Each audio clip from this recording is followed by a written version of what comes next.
I'm sure you've all been there. You're at the shops minding your own business when up ahead you spot a spruiker.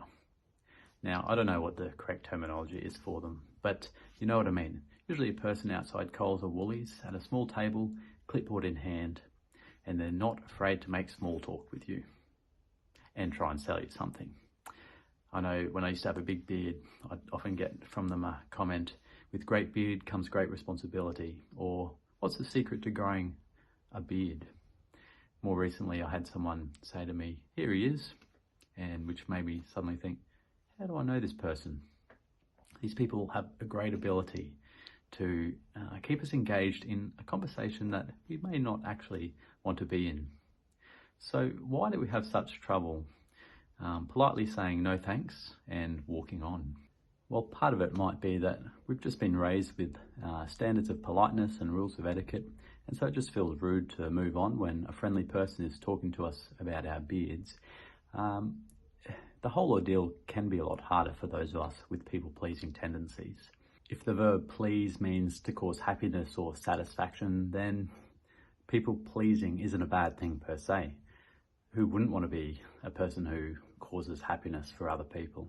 And who could argue with a husband or wife wanting to please their spouse, or an employee wanting to please their boss, or a student wanting to please their teacher? And often the desire for another's happiness comes from genuine love that is seeking the good of the other.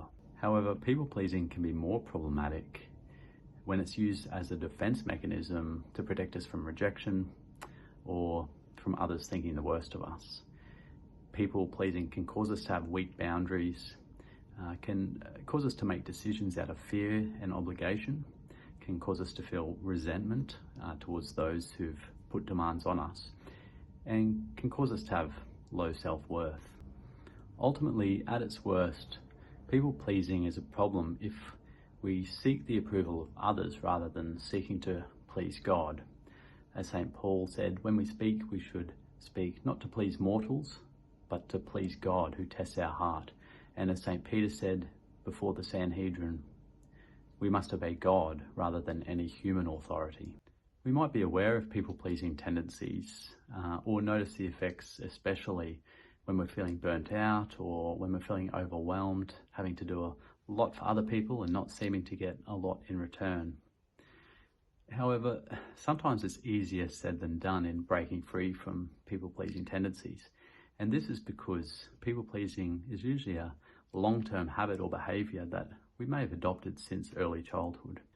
The good news is that while people-pleasing can be deeply ingrained, it's not something that can't be overcome. But because it can be ingrained, it's important to realise that you might not overcome it in one simple step. So starting with small, achievable goals is important. Here it can be helpful to work with your therapist to identify the root causes of your people-pleasing and to put in place an achievable medium-term strategy to address some of these tendencies. Perhaps one of those small, achievable goals might be to politely say no thanks and keep walking the next time a spruiker compliments you on your beard and tries to sell you something.